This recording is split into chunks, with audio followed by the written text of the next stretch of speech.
Mesdames, merci de choisir encore Victoire FM pour vous informer. Nous sommes jeudi 28 janvier 2016 et vous êtes tous en direct sur votre radio Victoire FM. Vous êtes également les bienvenus dans l'émission hebdomadaire Actualité au crible. Dans l'émission de ce jour, nous recevons pour vous le président national du MCD, Mouvement Citoyen pour la démocratie et le développement, Maître Mohamed Tchassona Traoré. Il est déjà avec nous, Maître Mohamed Tchassona Traoré. Bonjour. Bonjour, cher ami. Merci d'accepter l'invitation de Victoire FM cette mi-journée pour le débat dans l'actualité au crible. Juste à ses côtés, Gérard Adjalu. Il est vice-président du parti politique Organisation pour bâtir dans l'Union Togo Solidaire. Il est déjà avec nous, mais je rappelle, il est également membre du parti qui fut membre également du collectif Sauvons le Togo, parti extra-parlementaire. Alors, monsieur Gérard Adja, bonjour. Bonjour, Jochin.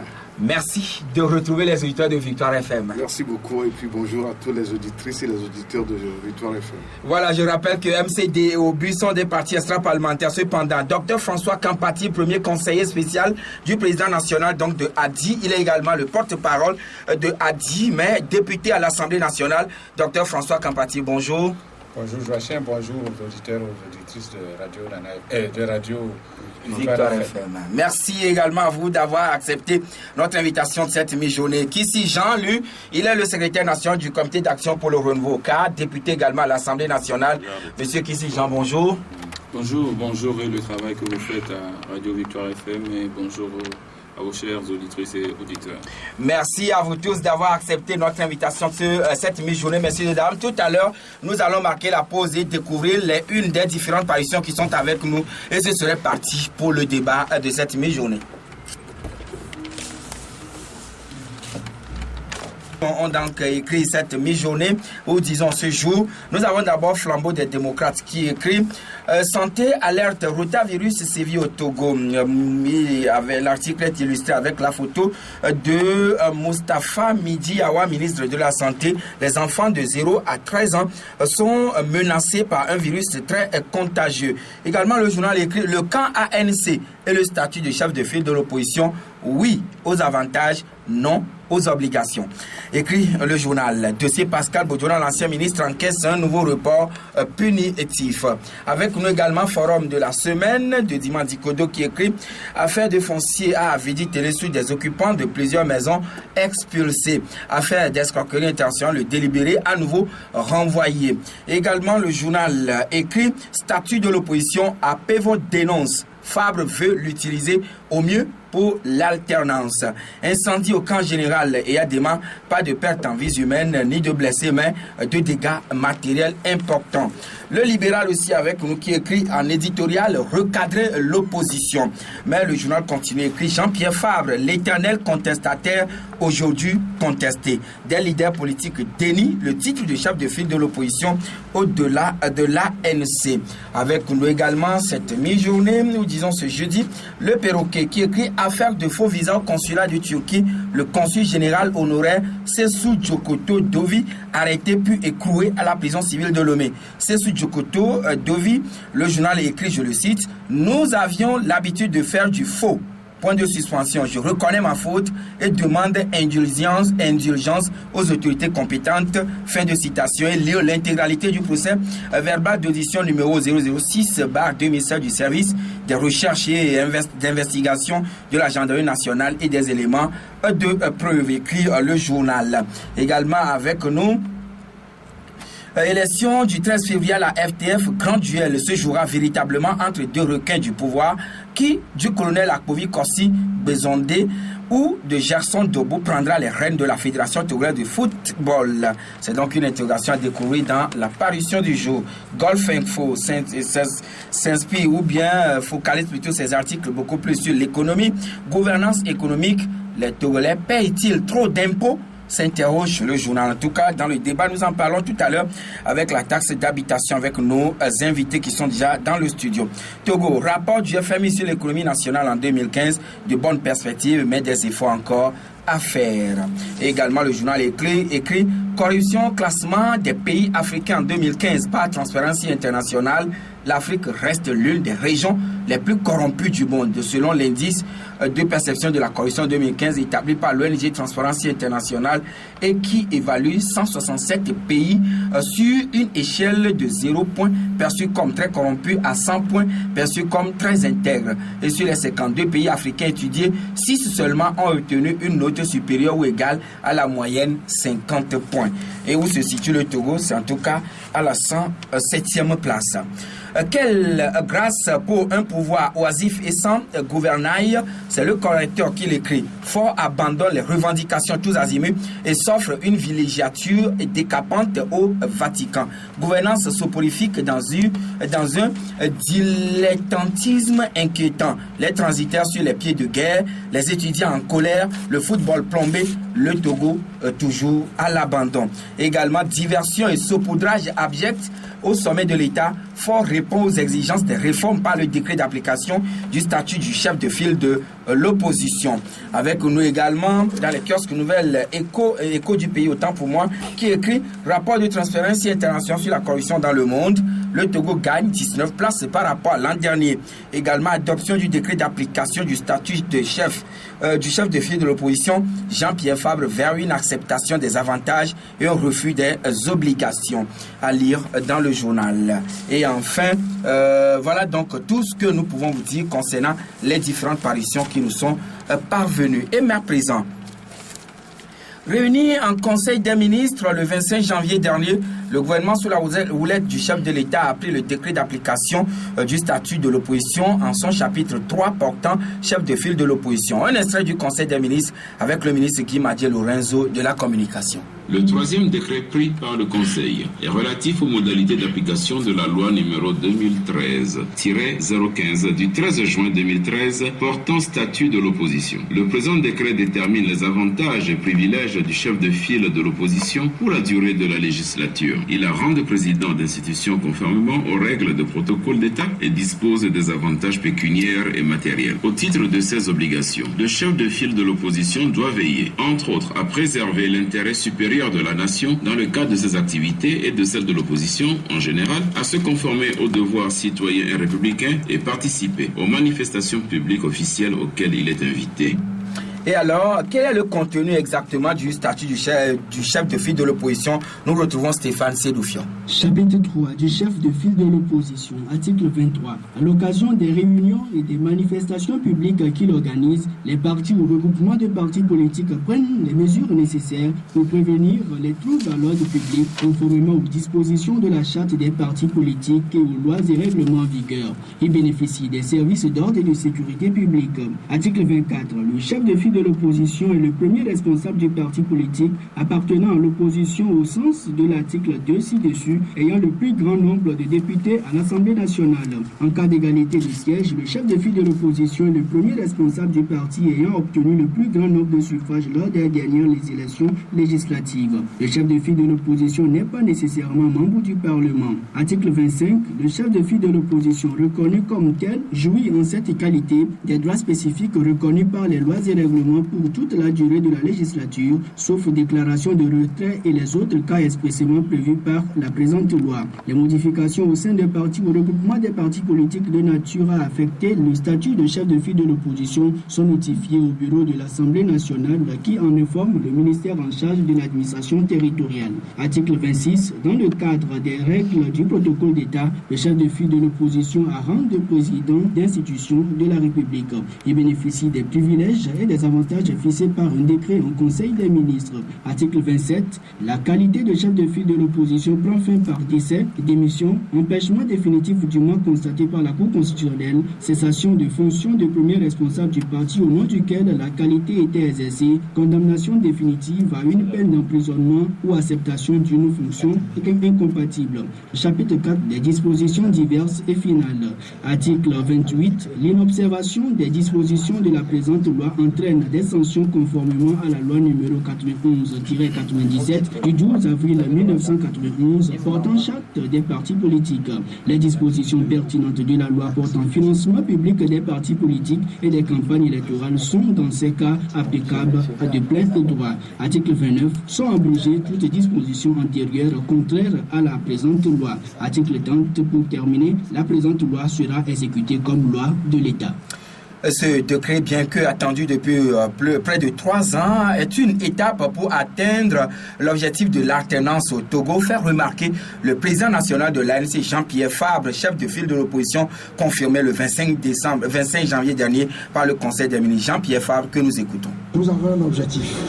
Nous allons vers l'objectif. Il faut toujours être rangé en ordre de bataille. C'est ce que nous faisons. Ne pas se laisser divertir par les états d'âme des uns, les propos des autres. Tout ça, parce que c'est la vie politique qui demande cela. Il faut toujours être concentré sur l'objectif. C'est ce que nous faisons. C'est pour ça que nous ne ratons jamais aucune occasion pour rassembler le parti. Vous êtes chef de file de l'opposition depuis plus de 2 ans. Il a fallu hier que cela soit confirmé au Conseil des ministres. Comment avez-vous accueilli cela? Tout à fait normalement, c'est-à-dire que, comme vous le dites, c'est quelque chose qui aurait dû être fait depuis plus de 2 ans. Et chef de file de l'opposition togolaise, la vague de contestation s'est déferlée. C'est Maître Paul Dodiapévon, président national du CAR, Comité d'action pour le renouveau, député également à l'Assemblée nationale, qui a donné le ton en premier lieu sur les antennes de Radio France Internationale. Maître Paul Dodiapévon. Nous avons contesté cette loi-là parce que la définition n'est pas bonne. On ne peut pas nous dire que l'opposant, c'est celui qui, même s'il est au gouvernement, il a fait une déclaration. Et de Frédéric Abbas Kabwa aussi conteste Jean-Pierre Fabre comme chef de file de l'opposition. En conférence de presse ce matin à Lomé, M. Abbas Kabwa, président de cette formation politique, parle d'usurpation de titre. Selon lui, ce titre doit aller plutôt à Maître Atam Zus à Javon, qui fut coordonnateur du collectif Sauvons le Togo, regroupement de partis politiques, d'organisations de la société civile et des organisations de défense des droits de l'homme, qui a présenté M. Fabre aux élections législatives et non son parti, l'ANC. Frédéric Abbas Kabwa. Tout est basé sur le faux, l'imposition. Ce que vous ne voulez pas, c'est ça qu'on vous sera dire non. Frédéric Abbas Kabwa, président national du MRC, qui était en conférence de presse ce matin à l'hôtel Acropolis à Lomé. Alors, maître Mohamed Chassouna Traoré, vous êtes le président national du parti MCD, parti extra-parlementaire. Alors, le statut du chef de file de l'opposition a été voté. Comment l'avez-vous apprécié? Le décret d'application du statut du chef de file de l'opposition a été pris en Conseil des ministres la dernière fois. Comment l'avez-vous accueilli? Merci, cher ami Joachim, qui nous permet de rebondir sur cette question qui meuble aujourd'hui l'actualité. Comme pour nos gouvernants, dans cette ambiance délétère à tous les niveaux où il y a des revendications tous azimuts, qu'on réglait tous les problèmes des Togolais en prenant un décret d'application sur le statut de l'opposition. Ça, c'est d'abord notre première remarque, que les Togolais ont d'autres soucis que d'avoir aujourd'hui un décret d'application. Ce n'est pas notre problème aujourd'hui. La priorité n'est pas à ce niveau. La deuxième chose, on ne peut pas prendre un décret d'application sur une loi qui est tout à fait querellée. Nous savons que cette loi, lorsqu'elle a été adoptée, a soulevé beaucoup de polémiques et nous croyons qu'avec toutes les revendications qu'il y avait autour de cette loi, on devrait pouvoir peut-être amener des gens au consensus par rapport à cette loi, du moins au niveau de l'Assemblée nationale, afin de requérir le consensus national avant de voir maintenant des dispositions qui puissent en suivre. Oui, mais dès lors que cette loi a été votée par les députés à l'Assemblée nationale, cela s'impose à tout le monde. Évidemment, ça s'impose, mais cette loi... il faudra quand même... Tout à l'heure, nous allons vous ressortir les anomalies que compose déjà cette loi, qui ne règle pas de problème. Vous savez, une loi doit être de portée générale et impersonnelle. Elle doit pouvoir être applicable à toutes les situations qui peuvent se présenter. Mais en l'état actuel, la loi qui a été votée au Togo pose des problèmes à demain. Si nous avons des élections législatives qui donnent une autre composition à l'Assemblée nationale, je me demande que déjà on aura un couac. Puis moi, je conteste cette assertion. Monsieur Kissi, vous êtes député à l'Assemblée nationale, oui. Depuis l'Assemblée nationale, à tous les dialogues que nous avons eus, notamment même au dernier dialogue que nous avons eu au sein de l'Assemblée nationale sur la modification de la Constitution avant les élections, devant les ministres, devant la majorité, j'ai toujours contesté cette assertion. Et ils étaient là quand je leur ai lancé dans le visage que vous vous souvenez qu'en Tunisie, on a pris une loi qui disait que quand on viole une fille, il suffit d'accepter de la prendre en mariage et puis vous n'êtes pas poursuivi. Est-ce que c'est parce que cette loi-là a été votée qu'il faut l'accepter? Monsieur Joachim, qu'est-ce que vous dites? Oui, si une loi n'est pas bonne, si elle est scélérate... Et cela a été du moins adopté, donc... À partir du moment où une loi n'est pas bonne, elle est scélérate, elle est inique, vous la contestez, vous allez dans la rue pour ça. Est-ce que cela ne devient pas une loi de la République? Vous la contestez, vous faites des manifestations pour ça. À partir de ce moment, vous ne pouvez pas demander à celui qui le conteste, qui fait des manifestations de l'accepter. Vous trouvez ça où? Monsieur Joachim, je vous renvoie à une citation. Je vous renvoie à une citation de Martin Luther King. Il dit qu'il y a des lois justes et des lois injustes. Que l'obligation de défendre les causes justes, c'est avec la même obligation qu'il faut combattre ce qui est injuste. Donc, cette loi-là, puisqu'elle est injuste, et qu'elle s'impose aux Togolais, c'est avec la même obligation qu'on a de défendre des causes justes que nous devons également dénoncer cette loi injuste et inique. Voilà, vous l'avez dit. Mais si le Togo prend une loi pour dire que la pédophilie est acceptée, vous accepterez qu'on vienne prendre votre fille de 14 ans? Oui, voilà, vous êtes député, tout comme Dr François Kampati. Alors, Dr François Kampati, avant de remettre la parole à M. Gérard Adja, alors, vous aussi, vous avez participé au débat sur cette loi qui a été votée depuis le 13 juin 2013. Est-ce qu'aujourd'hui, le décret d'application doit ramener encore beaucoup de polémiques tout autour de cette loi, étant donné que celle-ci est devenue la loi de la République? Merci Joachim. Nous a dit, nous nous sommes réunis spécifiquement pour réfléchir sur... oui, les Togolais veulent bien vous écouter depuis leur maison. Sur ce décret. Et nous avons dit ceci. Nous sommes convenus de ne pas polémiquer là-dessus. Nous sommes convenus qu'il faut que nous passions à d'autres priorités. Aujourd'hui, il y a 3 sujets. Ces sujets-là, nous n'entendons pas parler dessus. Nous, à notre niveau. Vous, à votre niveau, au niveau de Adi, nous avons dit, nous pouvons simplement constater que le gouvernement a pris un décret d'application d'une loi. Nous pourrions dire que c'est un pas vers la démocratie. Mais hélas, il y a des centaines de lois sous le paillasson qui souffrent parce qu'il n'y a aucun décret d'application. Donc, il s'agit encore une fois de la démonstration d'une mauvaise gouvernance. Voilà. Que de garder une loi pendant 3 ans, et puis pour des raisons quelconques, tout d'un coup on se réveille, on dit qu'on prend un décret d'application. Nous ne voulons pas tellement discuter parce que nous avons comme l'impression qu'il y a anguille sous roche. Et que vous avez vu un peu, lorsqu'on a commencé, le ton qui monte un peu sur cette... autour de ce plateau. Voilà, vous êtes député... C'est un peu comme si c'est ça qu'on avait voulu. Vous êtes député à l'Assemblée nationale et vous aviez pris part aux élections sous la coupole du collectif Sauvons le Togo. Mais ma question précise à vous. Les 19 députés, dont 16 de l'ANC, ont-ils été réellement élus au nom du CST ou bien ils ont été élus au nom de leur parti politique? Alors, pour être tout à fait juste, il faut qu'on explique les choses. Au sein du CST, les choses étaient un peu différentes par rapport à l'autre groupement qui était l'Arc-en-Ciel. Au sein du CST, chaque parti c'est le regroupement de partis politiques, mais chaque parti se battait en son nom pour ramener les députés aux urnes. La complexité, c'est qu'on est allé en liste et que sur une même liste, dans certaines zones, il y avait donc des partis qui étaient comme ici à Lomé, il y avait plusieurs partis qui étaient sur la même liste. Mais quand on prenait le bulletin, on voyait apparaître chaque nom de parti sous la bannière du CST.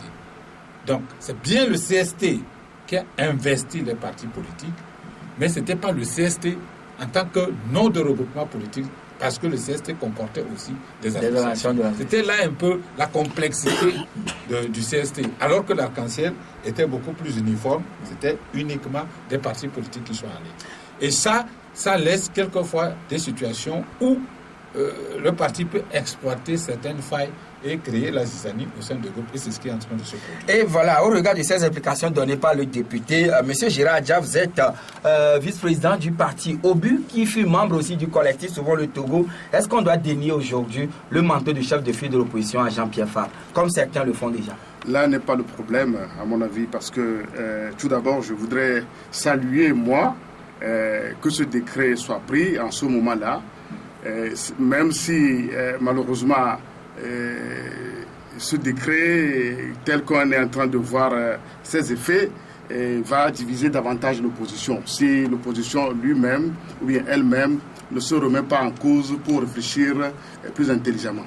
Pourquoi je dis ceci? Parce que moi, le fait que cette loi soit votée, tout d'abord, il est vrai que cette loi est contestable parce qu'il y a certains endroits où la chose n'est pas bien définie. Le fait qu'il suffit de se déclarer de l'opposition que tu le sois, je ne pense pas que ce soit une bonne chose. Il fallait définir des conditions et si les gens rentrent dans ces conditions, on les reconnaît en tant que tels. Mais la façon dont ça s'est passé, je pense que cette loi est querellée. Il fallait tout simplement qu'on revisite la loi avant d'en arriver à son décret d'application. Ce qui n'est pas le cas aujourd'hui. Maintenant que le décret est pris et que ça suscite des je pense que le parti qui se sent bénéficiaire de cette loi et de ce décret-là, ce parti devrait en principe, à mon avis, contribuer à rectifier la loi avant de se prévaloir aujourd'hui des bénéfices de cette loi.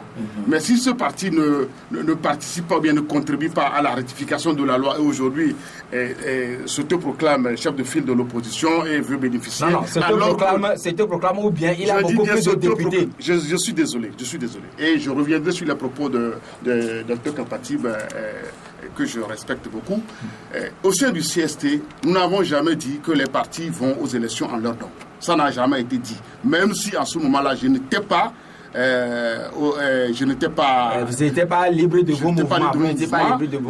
Je suivais de très près tout ce qui se passait. Et il n'a été dit nulle part que les partis allaient de leur propre gré à cette élection-là. Mais je me rappelle très bien, on me l'a dit, que le coordinateur national, Youssa Djabo, a dit au moment où on était en train d'investir les candidats, ou bien on négociait pour que les listes soient composées. Je me rappelle, Youssa Djabo a dit, si nous nous battons pour le CST. Chaque candidat qu'on investit, il est investi au nom du CST et il va aller ramener un député au CST. Je suis certain que ces propos sont de maître Youssa Djabo. Et donc, si le coordinateur national dit que les candidats qu'on envoie aux élections vont aller travailler pour ramener les députés au CST, je ne vois pas pourquoi on dirait aujourd'hui que chaque parti travaille pour son propre compte. On a investi les candidats tout simplement dans certains milieux en sachant que à ce niveau-là, telle personne est mieux placée pour gagner les élections. Donc si autour de cette table, vous voyez les façons disparates, cela suppose que même au sein du collectif Sauvons le Togo, dans le temps, vous ne vous entendiez pas sur le minimum. Si, non, on arrivait toujours à trouver le consensus. C'est ce qui se transforme. Non, je crois que c'est une question d'interprétation. C'est une question d'interprétation qui se pose aujourd'hui après qu'un acte soit posé et qui pose problème. Et donc, je voudrais rectifier en disant que nous étions allés aux élections en 2013 au nom du CST. Et vous verrez que toutes les affiches que nous avions faites, la liste composée, c'est le CST et je suis certain que c'est le coordinateur qui a posé sa signature pour envoyer. Est-ce que c'était ce qui avait été remis à la Cour constitutionnelle? Bien sûr.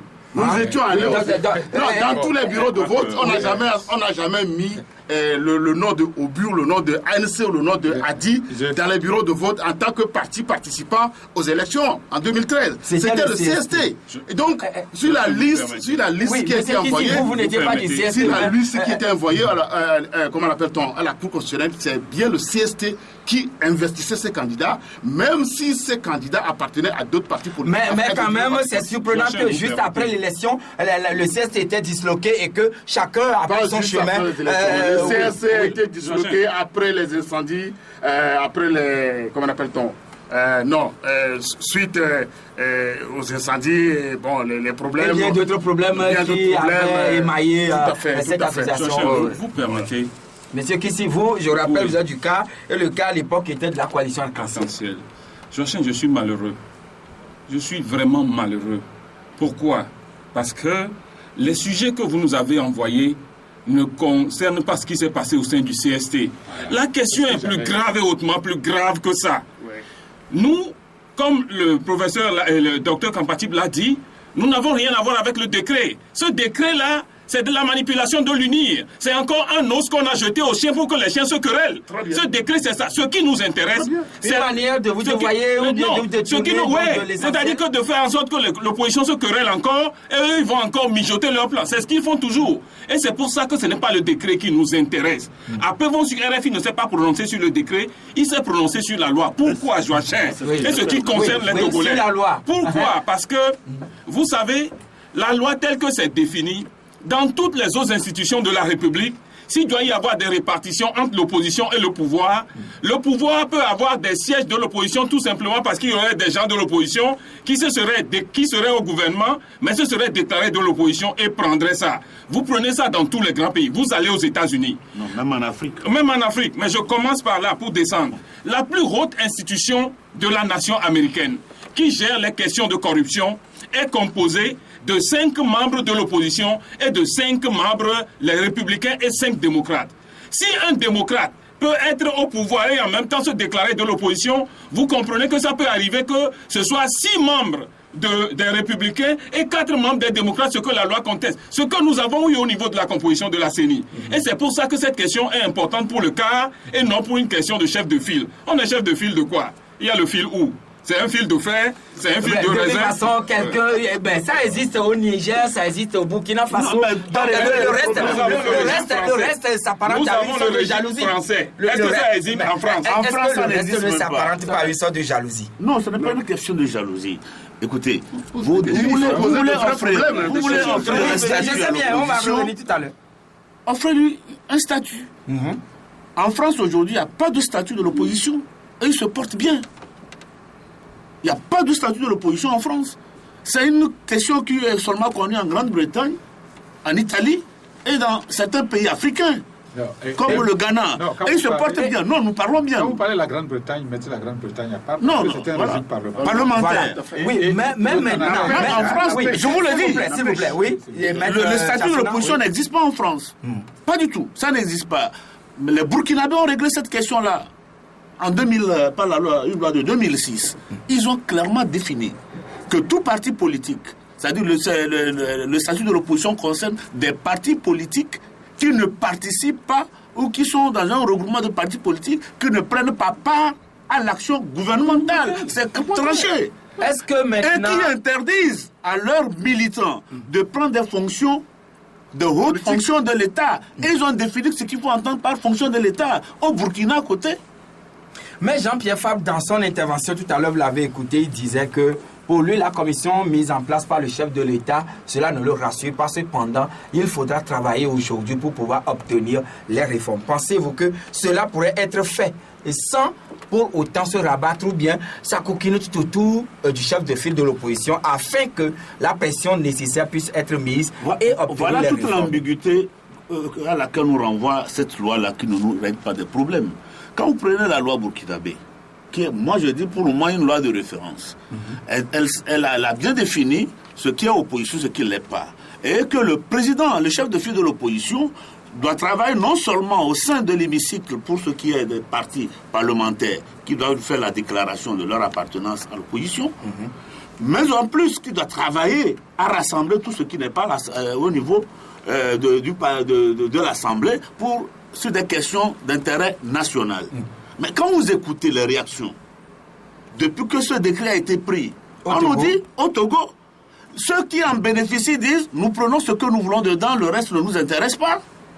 Mais comment voulez-vous que demain, s'il y a débat au plan national et que le gouvernement nous dise vous avez un chef de file, c'est lui aujourd'hui qui doit parler au nom de toute l'opposition, comment voulez-vous que nous soyons rassurés? Alors là, On doit travailler avec lui, ou bien c'est à lui de pouvoir s'ouvrir aux uns aux autres pour régler les problèmes fondamentaux. Je pense que nous avons un travail collectif à faire pour nous sortir d'affaires. C'est une nécessité? C'est une nécessité. Parce que, tout d'abord, au niveau du pouvoir, eux aussi définissent l'opposition d'une autre manière. Parce que quand ils disent qu'il suffit de se déclarer que tu es de l'opposition et tu l'es. Et selon la loi que conteste le cas. Il y a d'autres personnes aussi. Le cas n'est pas le seul. Il est le parti parlementaire, il s'est exprimé. Et je pense que d'autres partis sont dans la même lignée que lui. Que l'ANC a contesté. Que l'ANC a contesté. Mais aujourd'hui, l'ANC se glose de bénéficier de cette loi. Et on oublie l'essentiel qui devrait poser problème. Et de deux, l'ANC aussi définit l'opposition d'une autre manière. Parce que quand tu les écoutes, pour eux, l'opposition, c'est eux, ça se résume à eux, parce que c'est eux qui savent insulter, et donc l'opposition se résume à eux. Et les autres, ça n'existe pas. Je pense que ça posera un énorme problème si nous ne le réglons pas tout de suite. Et à mon avis... Si tel est le cas là, doit-on aller encore aux états généraux de l'opposition comme quelqu'un l'avait proposé? On n'est pas encore... Ou bien forcément... Oui, puisque vous parlez de... Il faudra être ensemble et travailler sérieusement pour aller à ces réformes, voire même les élections locales qui viennent. Tout gouvernement a besoin d'une opposition pour être efficace. Tout gouvernement a besoin d'une opposition. Qu'elle soit... Une opposition qui collabore avec elle, parce que aux yeux de l'opinion, vous collaborez avec le gouvernement, vous êtes vendu. Une opposition n'est pas appelée à collaborer avec le pouvoir. Une opposition est appelée à faire des propositions et à faire des critiques, à faire des réserves sur le contrepoids du pouvoir. Voilà, on regarde ce qui est fait aujourd'hui. Laisse-moi terminer. Oui, allez-y. Donc je dis que tout pouvoir a besoin d'une opposition.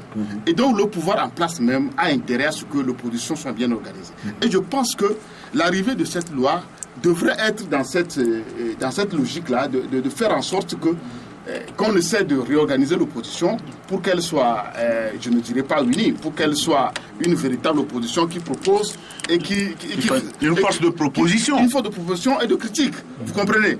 Maintenant, au lieu que cela serve l'opposition elle-même, l'opposition elle-même se dit moi, je définis qui est opposant, qui ne l'est pas. Et ça, ce n'est pas une bonne chose. Donc, nous-mêmes, entre nous, nous n'arrivons pas à nous entendre d'abord sur qui est de l'opposition, qui ne l'est pas. Et certaines personnes croient que l'opposition, c'est un manteau qu'il faut mettre indéfiniment. Ce n'est pas une profession d'être opposant. Oui, ce n'est pas une profession d'être opposant. Oui, c'est vrai. Demain, vous pouvez être du gouvernement. Tout à fait. On peut être de l'opposition aujourd'hui et être du gouvernement demain. Et ça, je pense que dans la tête de beaucoup de Togolais, ce n'est pas encore clair qu'on peut être de l'opposition aujourd'hui et du pouvoir demain. Parce que quand les gens raisonnent, tu as l'impression que les gens veulent rester opposants toute leur vie. Quand les gens raisonnent. Et ça, c'est un piège. C'est une manière de nous prendre dans un étau qu'on n'arrive pas à s'en sortir. Parce que ça s'est passé avec le président J-Christ Olympio. Quand il a voulu tout simplement se rapprocher du pouvoir pour pouvoir discuter, négocier un passage, tout le monde a crié sur lui. Or, ce qu'il avait fait n'était pas mauvais en soi. Et aujourd'hui, ceux qui ont vilipendé J-Christ Olympio, ils se trouvent dans une posture où ils seront obligés, eux aussi, avec cette loi et ce décret d'application, ils seront obligés de respecter certaines obligations républicaines. Et s'ils ne le font pas, s'ils ne le font pas, ils ne bénéficieront pas peut-être des avantages. Je ne sais pas ce que c'est tout. Oui, s'ils ne le font pas, nous tous nous sommes là pour regarde de tout. Mais c'est une manière d'être esclave ou bien otage. D'être pris en otage? D'être pris en otage par son propre entourage ou bien son propre parti. Parce qu'on a formaté l'esprit des gens. Voilà. On a formaté l'esprit des gens d'une certaine manière. Vous n'avez pas le droit de vous approcher du pouvoir. Et aujourd'hui, on vous oblige à y aller. Alors, docteur François Kampati, au regard de tout ce qui se dessine là, quel avenir pour les réformes constitutionnelles, institutionnelles et électorales dans le pays? Parlons-en. Parlons-en. Moi, je trouve que c'est la seule chose qui vaille la peine de discuter. Cette question de décret, s'il te plaît. Et passons maintenant à l'essentiel. N'en parlons plus. Parce que pour nous, dit, c'est vraiment ce que les stratèges du dire ont réussi. Une chose, c'est mettre la zizanie au sein de notre groupe. Et nous en parlons. Donc, Passons, parce que les autres sujets qui nous intéressent. Et c'est la question que je vous ai posée, oui. Lorsque nous parlons des réformes, nous, et je le rappelle, nous et le CAR, nous avons voulu faire ce qu'on appelle une concession, ce qu'on appelle un compromis pour obtenir les réformes. Et les deux extrêmes se sont campés sur leur position. J'ai entendu quelque part qu'il fallait distinguer radicalisme et rigueur. Et que nous défendons la rigueur et on nous traite de radicaux. Non. La rigueur doit être bénéfique à tous. La rigueur doit conduire au succès. Si on est dans la rigueur et on fait reculer le pays, et la rigueur n'arrive pas à obtenir l'essentiel de ce que nous voulions avant les élections, cette rigueur-là s'appelle une rigueur stérile. Donc, nous sommes pour qu'on recentre les débats, que nous disons, nos populations aujourd'hui, qu'est-ce qu'elles veulent? Elles veulent quelque chose qui leur est proche, quelque chose qu'ils peuvent sentir. Et même si on reparle des réformes, les grandes réformes pour lesquelles nous nous battons, elles sont si éloignées des préoccupations que quelquefois les populations ne comprennent pas. Mais lorsque nous parlons de la décentralisation, ne mettons même pas le mot décentralisation dans le VAR. Nous parlons des locales. Nous parlons du fait que les communes qui sont là sont gérées par des gens que personne ne veut plus voir. Et nous voulons à tout prix que ces gens-là soient changés. Et que les communes apprennent à se gérer elles-mêmes. Et c'est là qu'on embrunche sur ce qui se passe sur la taxe d'habitation, sur ce qui se passe à l'université même, sur tous les problèmes que nous avons. Eh bien, nous avons tellement de problèmes pour lesquels l'opposition devait se réunir pour s'occuper de ça, que le parti au pouvoir ayant eu peur qu'on se réunisse autour de ces questions-là, nous a jeté un os et tout le monde va vers là. Voilà. Adi ne s'inscrit pas dans cette polémique. Voilà. Revenons au sujet qui nous intéresse. Alors, monsieur Kissi Jean, vous êtes député à l'Assemblée nationale. Bientôt, il sera mis... Bon, d'ailleurs, il est déjà mis à exécution quelques dispositions du Code des impôts au Togo, loi votée par les députés. Il s'agit des taxes d'habitation. Alors, est-ce que explication vous a été donnée en tant que député avant que cela ne puisse démarrer? Non, pas du tout. Et c'est là où peut-être je voudrais interpeller aussi les journalistes un peu. Vous vous souvenez que lors de l'examen du budget cette année, il y a eu un clash et je suis parti de l'Assemblée. Vous vous souvenez de ce sujet? Oui. C'était à propos de ces taxes-là. Au niveau de la commission des finances? Dans la commission des finances. La taxe d'habitation en fait partie. Les habitations à loyer modéré à construire en fait partie. Nous avons la chance d'avoir ici M. Chassona, qui est notaire. La taxe d'habitation est différente de la taxe sur les propriétés. Alors, la taxe d'habitation doit être à répondre à deux principes. Elle doit être collectée dans les zones viabilisées. C'est-à-dire que quand vous n'amenez pas l'eau à quelqu'un, vous ne lui amenez pas l'électricité et vous ne faites pas l'assainissement là-bas, vous avez quel droit en tant qu'État à aller lui demander de payer 2 000 francs sur une chambre, de payer 10 000 francs pour, etc.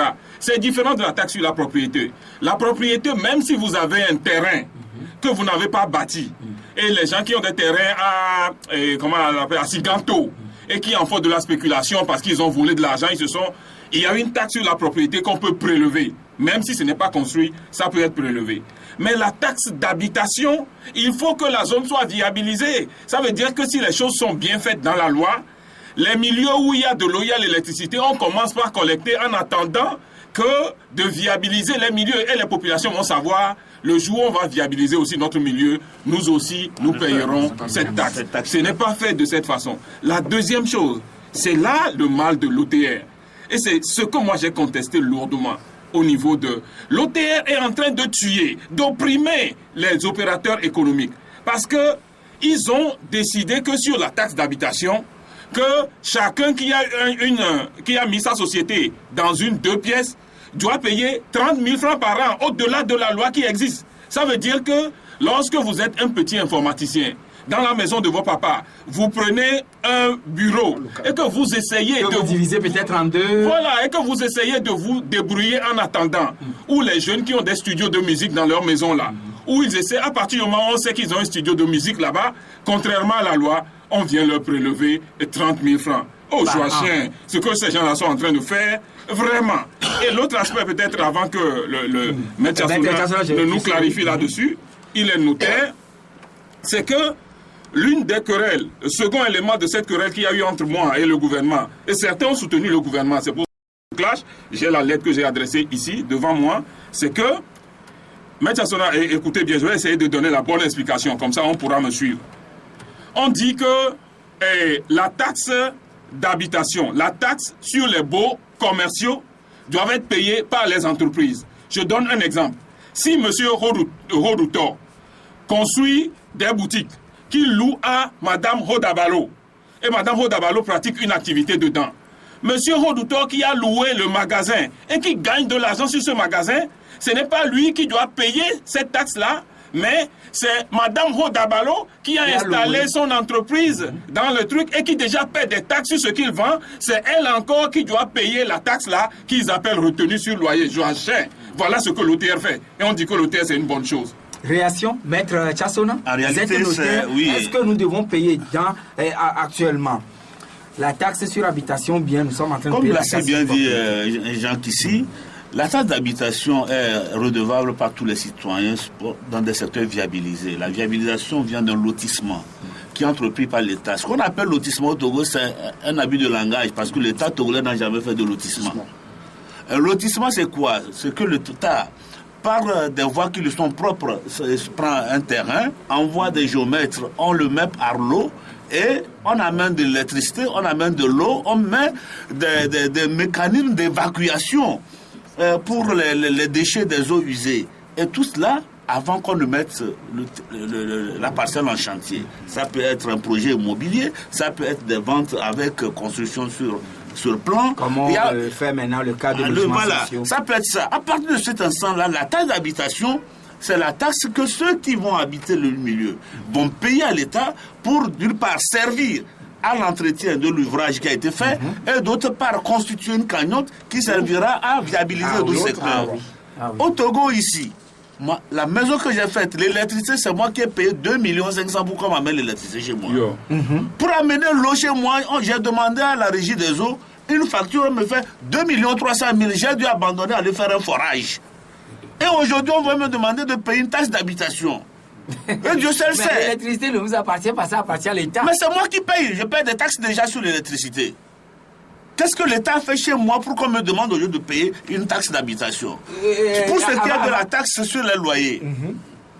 En effet, c'est-à-dire que le taxe sur les loyers, sur les baux, existe bel et bien. Ça existait bien avant. Et ça c'est perçu dans la loi, partout. Oui, dans le ça fait 13,5% du loyer de base. Mais en réalité, ça incombe au propriétaire du local et non à celui qui a pris. Et celui qui l'a baillé ou bien celui qui l'a loué? Ça appartient, c'est celui, le propriétaire, qui gagne de l'argent là-dessus, qui paye ces droits-là. Là, c'est problème d'interprétation. Voilà. Mais ce qui se passe dans la réalité, puisque c'est le commerçant qui habite les locaux, on peut avoir une entente qui prélève directement sur les loyers le montant de la taxe d'habitation, c'est-à-dire la taxe sur le loyer, et qui revient directement aux impôts en justifiant de ce prélèvement le propriétaire des locaux du prélèvement qu'il a fait. Monsieur Gérard Adja, cette situation, les Togolais la vivent peut-être malgré eux. Est-ce que nous devons aujourd'hui dire qu'il y aurait eu peut-être déficit de communication carrément? C'est une mauvaise interprétation de la loi. Non, je ne pense pas qu'on puisse parler pour le moment d'une mauvaise interprétation de la loi, mais je crois qu'il y a eu une précipitation. Il y a une précipitation à faire les choses sans que les gens ne soient bien informés. Et il y a même un autre aspect qui est dangereux. S'il vous plaît, monsieur Gérard, d'abord. Non, je veux le dire. Parce que, non, je peux le dire. Parce qu'une taxe, comme elle le dit, c'est sur la base d'une loi qu'ils l'ont prise. Et la portée d'une loi, elle doit être de portée générale et impersonnelle. Ça suppose que non seulement la taxe d'habitation doit être perçue au niveau du milieu urbain comme au niveau du milieu rural. Comme me disent aujourd'hui dans mon village là à côté là, qu'est-ce que l'État a pu faire là-bas pour que la paysanne qui habite son petit en banco là puisse payer ces taxes-là? Qu'est-ce qu'il a fait? D'accord. Alors, c'est pourquoi je parlais d'une précipitation, parce que il appartient aujourd'hui à l'État et notamment à l'OTR, qui est chargé de l'exécution de cette loi-là, de bien identifier tous ceux qui sont concernés par le paiement de cette taxe.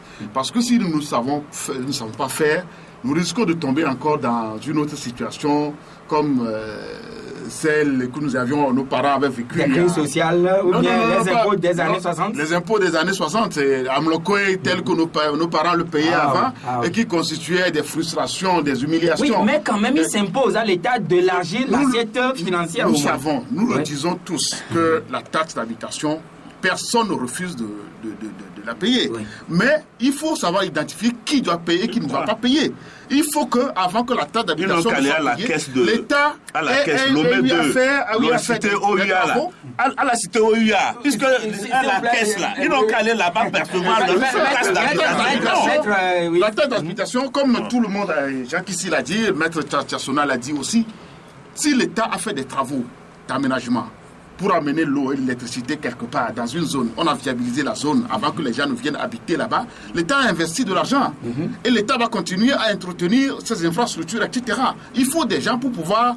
il faut de l'argent pour pouvoir entretenir et pouvoir faire des travaux d'investissement ailleurs. Voilà. Et si ça, le cas, il faut payer. Il faut payer. Mais si l'État n'a rien fait dans ce sens, et que ce sont les citoyens, allez voir un peu partout. La CET n'arrive pas à satisfaire les gens. La régie des eaux, moi ça fait plusieurs années que j'ai demandé de l'eau chez moi, je ne l'ai jamais eu. Et aujourd'hui on me demandera de payer des taxes dans ma maison alors que la régie n'a rien fait pour moi. Ah oui, mais vous êtes des acteurs politiques, on ne doit pas du moins se pousser les populations à ne pas respecter les lois qui s'imposent à tout le monde. Cependant, monsieur Dr François Kampatib, en tant que député, qu'allez-vous faire pour que les uns et les autres comprennent le bien fondé de cette taxe et la payer d'une manière raisonnable? Non. C'est payer d'une manière raisonnable, autrement dit, que les gens puissent comprendre que voilà ce que l'État m'a fait et donc je suis obligé de payer aussi. Vous savez, le citoyen a le droit de demander à l'administrateur, au gouvernement, qu'est-ce que tu fais de mes taxes?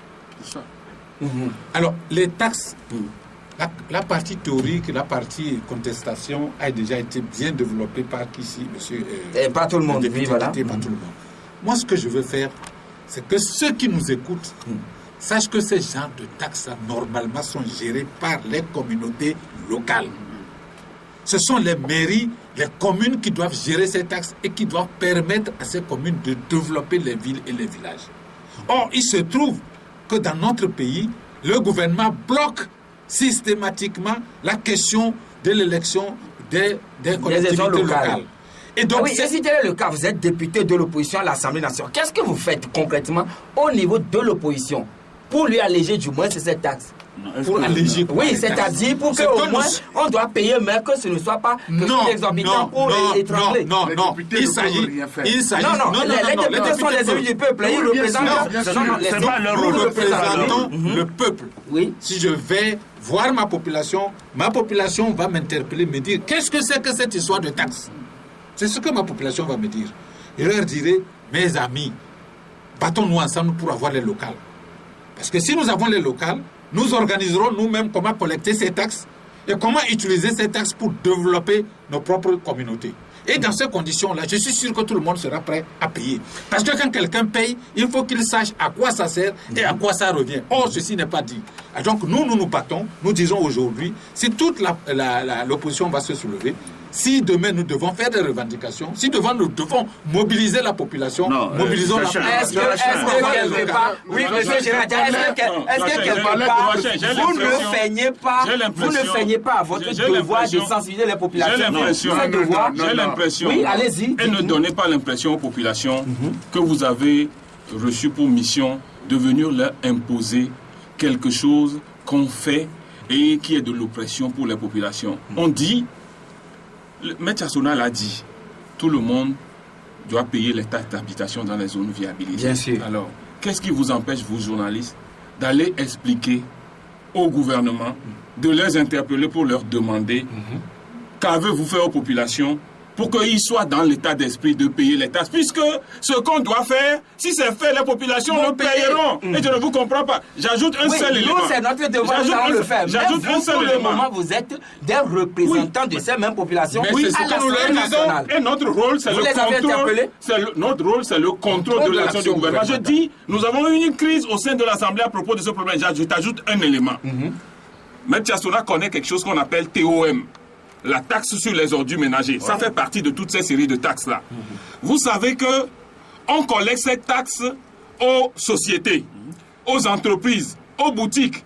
Mais on se l'a dit que normalement, quand on te collecte la taxe sur les ordures ménagers, ça veut dire que l'État a la disposition pour venir ramasser les ordures ménagers. Mais en même temps, ces sociétés chez lesquelles on collecte cette taxe sur les ordures ménagers payent encore 3 500 à ces sociétés qui circulent là. Mais Joachim, qu'est-ce que vous voulez que au-delà de tout, est-ce que l'opposition n'est pas surprise étant donné que vous ne sensibilisiez pas les militants, les populations sur ce genre de taxes? Non, attends, je crois que tout ça se passe comme si cela nous tombe dessus comme une masse. Je comprends très bien.